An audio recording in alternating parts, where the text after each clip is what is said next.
Hi, folks. This is Glenn Enriquez, and I'm here in Sebring with Rich Tillotson, who is a longtime PCA member and has a collection of some pretty remarkable cars. The slant on them is a little bit more towards performance racing and driver education and things like that, but they're all really cool cars, and he's carved out kind of a great little niche, and Rich is going to tell us all about that. So let's start with Rich. Thanks for making the time for us. I really appreciate it. Pleasure to do it. And I think the club members are going to get a kick out of hearing the road that you've traveled to get to this collection that you have today. Well, I always say misery loves company. Okay.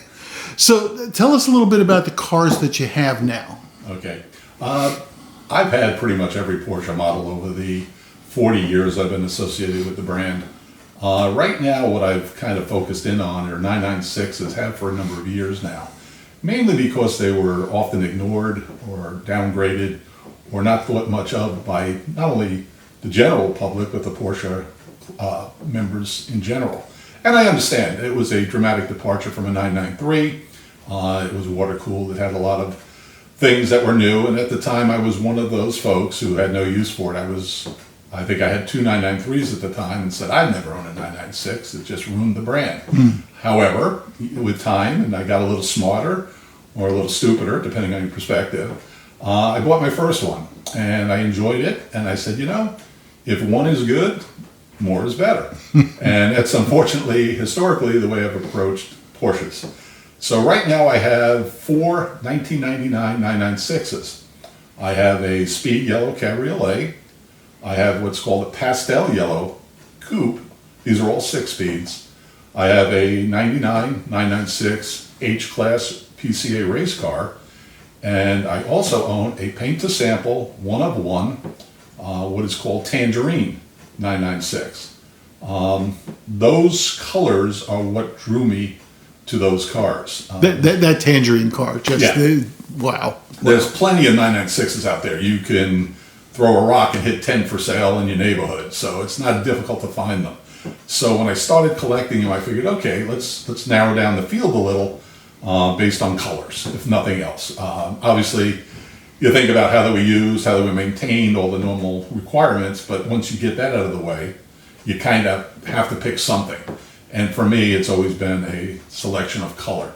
And so that's why I have those 4 cars that you saw earlier. That's color-based. So when you buy them, I mean, those are not involved with motorsport. They're just collector cars. 3 of them are. The 4th one out there is a race car. Mm-hmm. It is not street legal. It was raced for years by Greg Barron, and Greg is Greg's wife, her name escapes me now, was our zone rep for another years. Barrows, I'm sorry. And it was Jennifer Barrows, was our zone rep. And I used to see that car race. And I always said to friends of mine, if Greg ever sells that car, I'm going to buy it. And unfortunately, he sold it to somebody else, to John Vita, the president of Suncoast Region. John had it for a number of years, de-heated only. And unfortunately, John put it up for sale. And again, I fell right into that pattern. If he ever sells it, I'm going to buy it. And that's why it's in the garage now. Okay. Because it's fun to race one in addition to driving on the street. Yeah, that's a great car. Now what about this car that's right here with us? This is my, I guess, my love and my joy as far as cars go. This is a 2000 Porsche Super Cup. It ran in the Super Cup series throughout Europe and at all the supporting F1 races in 2000 and 2001. And what makes this car even more unique than that is was one of 2 factory VIP cars. So this car was supplied to a guest driver at each Super Cup race. So for instance, I don't know if you can see, but on my car I have placed the names of Randy Popes and David Donahue. Randy Popes drove this car at the Indianapolis F1 race in 2000, and David Donahue drove it at the Indianapolis F1 race in 2001. So I'm really was excited to be able to purchase this. To be honest with you, I never thought I'd own a car that they made models of. Throughout my office, you'll see multiple models of the car that were commissioned over the years, and so adding that to the historic perspective of it as a race car, it was just a dream come true to own one. I've had it for, I think I'm coming up on 8 years now. I think I've had it for 8 years, and I race it, and not very often, but mostly at historic events where the other drivers have a substantial investment in their cars and a very high respect for everybody else's cars. So hopefully body-to-body contact is diminished. Yeah, I was going to say no paint swapping. Yeah, hopefully. Yeah, no guarantees, but hopefully. I also did Rennsport Reunion 6 in the car. I applied with this car and it was accepted by Porsche. And so I was able to bring it out to Monterey, California in 2018 and have my Walter Mitty moment and my 15 minutes of fame all in one event. And we had a tremendous time and just a great car to drive at that type of event. So we were talking earlier. You said you made the television coverage. Oh yeah, the actual Rennsport Reunion was televised, and it's on YouTube now. All of the 6 events that they've had over the years since 2001 are on YouTube. And if you are so inclined to go and look at the 2018 event, Rennsport Reunion 6, you will see from time to time me in this car going around Laguna Seca. And please be advised that everybody passing me, don't worry about that because they're all pro drivers and I had never been to the track and I am long from a pro driver. So I just stayed out of the way and had a lot of fun. Well, that's great. I mean, there's got to be a high point of your experience with this brand. Yeah, it was without question the absolute epitome of that Walter Mitty moment where you actually get to race against Patrick Long and Hurley Haywood and some of the other exceptional drivers. But the car has a history of that. Jackie Ickx's daughter drove the car at Monaco. There's a lot of historical perspectives to the car. And it was never owned by a private team. It was only owned by the factory. So the factory supported the car. And as you see it now, it has never been restored. That is the way it was raced. It's all the original graphics, all the original body panels, everything is original on the car. Wow. And in historic race cars, there's always that debate whether it's better to restore it or leave the patina the way it is. I like to leave it the way it is. I enjoy the patina. It's also more manageable economically than trying to restore them. Mm-hmm. So it's a double-edged sword that works in my favor because I enjoy the patina and it's the way it is and always has been. Well, it's a fun machine. And for those of you that are watching this on film and haven't enjoyed coming out to Rich's place, the garage is set up in just such a great way that supports the car. I mean, and posters all around. I'll try and get some pictures of it so we can share that with the viewers. But what a great room! What a great man cave! And as I often am, I'm envious. But I always tell you can do this too if you're stupid enough. So let me ask you this: you've got many great cars. What's your fave? Oh, without question, this car is my favorite. It for no other reason. I can prove it. It's got its own room. None of the other cars have their own room. So we built this house 2 years ago, and my wife spent all the time on the house. I spent all my time on the garages to make sure they were right. And I had envisioned doing this for this car for a number of years, and it came out exactly how I had envisioned it. Not without some growing pains that we had to do some changes. But it's still functional. The garage door behind the car still opens, so I can still take the car out to events. But it is the it's the corner piece of my office. I call this my office, but really it's a display area for the Becker Super Cup car. So, all of us have cars that come and go in our automotive life. Sure. And we can all tell stories about cars I should have kept. Oh, sure. Let's not go there. Okay. I assume that this one's going to be here for a while. It's funny, I would never sell the car, or I say that, but I've said that. My wife will tell you a number of times over the years with other cars, but I'm more adamant with this one only because I find I have a possible legacy consideration for this car. My sons are not really car guys, but I've got a 5-year-old grandson that I started working on when he was 2 by buying him model cars and sitting him in the car. And so if time permits and I survive long enough for him to become a car guy, I'm giving him this car. What a great legacy. Yeah, I want to give him this car. As long as, I'm not going to give it to him so he can sell it, I can do that. But if he displays an interest and a passion for it, then that's where it's going to go. What a great gift. Now, when we were walking around earlier, I noticed there was a 924 on the property. Want to tell us a little bit about that? Yeah, it doesn't really seem to fit. However, it does in this way.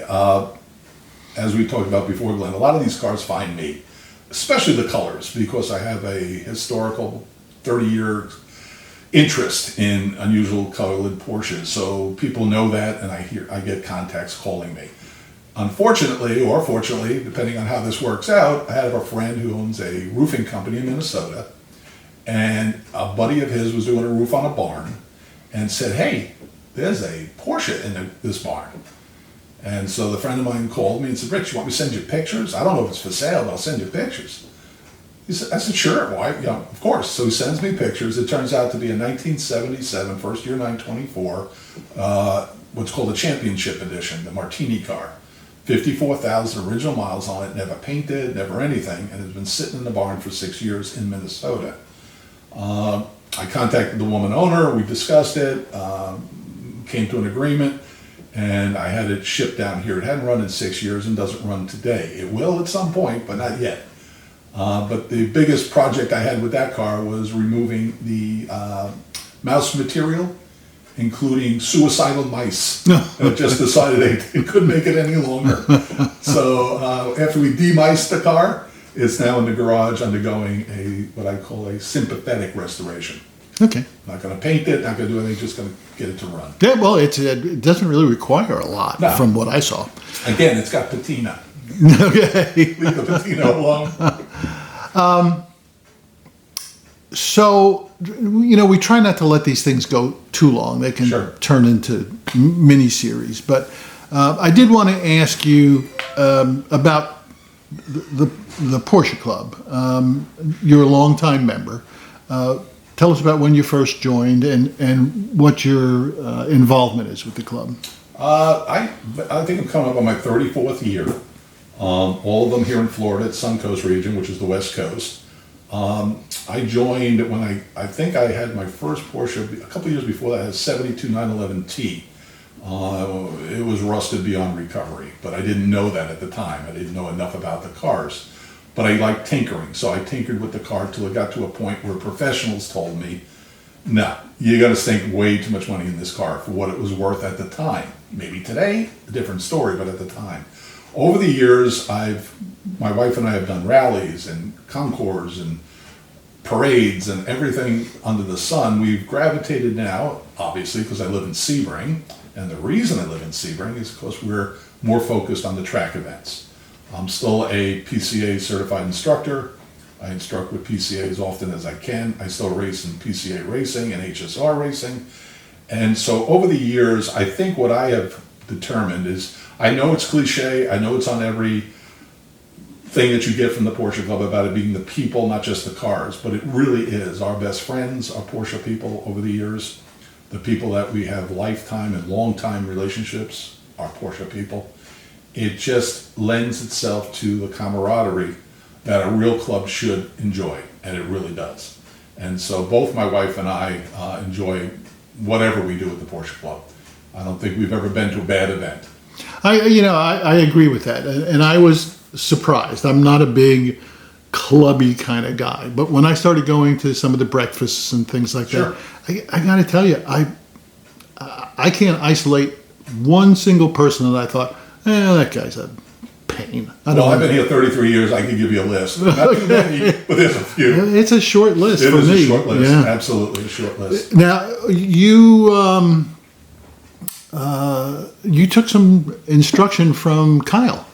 Yes. Kyle will probably not remember because he's kind of old and I don't think his memory is as good as it once was. But I do because it was memorable to me. When I started in the DE program, I don't know if Kyle was my first or my second instructor when I had an 8-valve 944. And at the time I was told and given to Kyle because he had racing experience with that model. So Kyle and I spent a full day together doing the DE program. I can't remember if it was the long course or the short course. My memory's not what it once was either. So I'm not just throwing aspersions at Kyle, but I remember thinking, I can't believe my car can do this. The way Kyle drove my car. I was like, wow, Now it's like, I hear that from my students and it's that nice pay forward kind of mentality. Mm-hmm. Kyle took the time to show me things.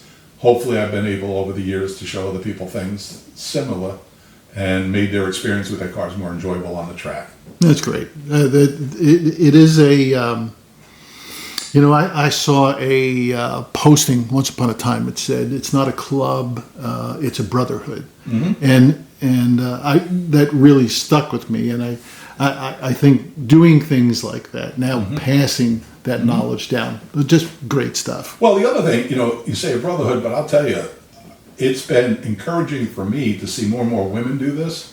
I've had women students.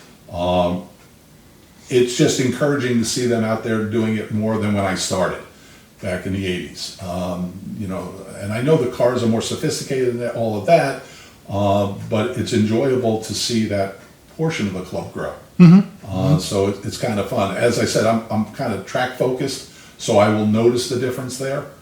I'm sure it translates to rallies or concours or whatever, but I specifically noted that over the last 15 years, where there's more and more women coming out to events, that's great. That's great. So, at any rate, as I said, we don't want to take up a lot of Rich's day, number one. Number two is we want to keep the length of these things manageable. I'm going to go ahead and shoot some more video of the cars. I'll get a little bit more video of of Rich's office, just so every one of you can appreciate how cool this place is. And then I think we'll close this out. So what I want to do, Rich, is say we really appreciate you being part of the club, number one. Number two, passing the legacy on. And number three, having a great collection of cars. Well, thank you. I do want to add one more thing. Now, Rich has asked me not to make a big deal out of this, but I did want to mention that Rich has got a business called Wheels of Color. He specializes in unique paint Porsches. So if you look up wheelsofcolor.com, you can see what that's all about. So anyway, I think we're done, unless, Rich, you want to... That works for me, and I appreciate the Wheels of Color commentary. Wave hi to Mom and all that stuff. Okay, well, thanks to everybody for watching, and we'll see you soon.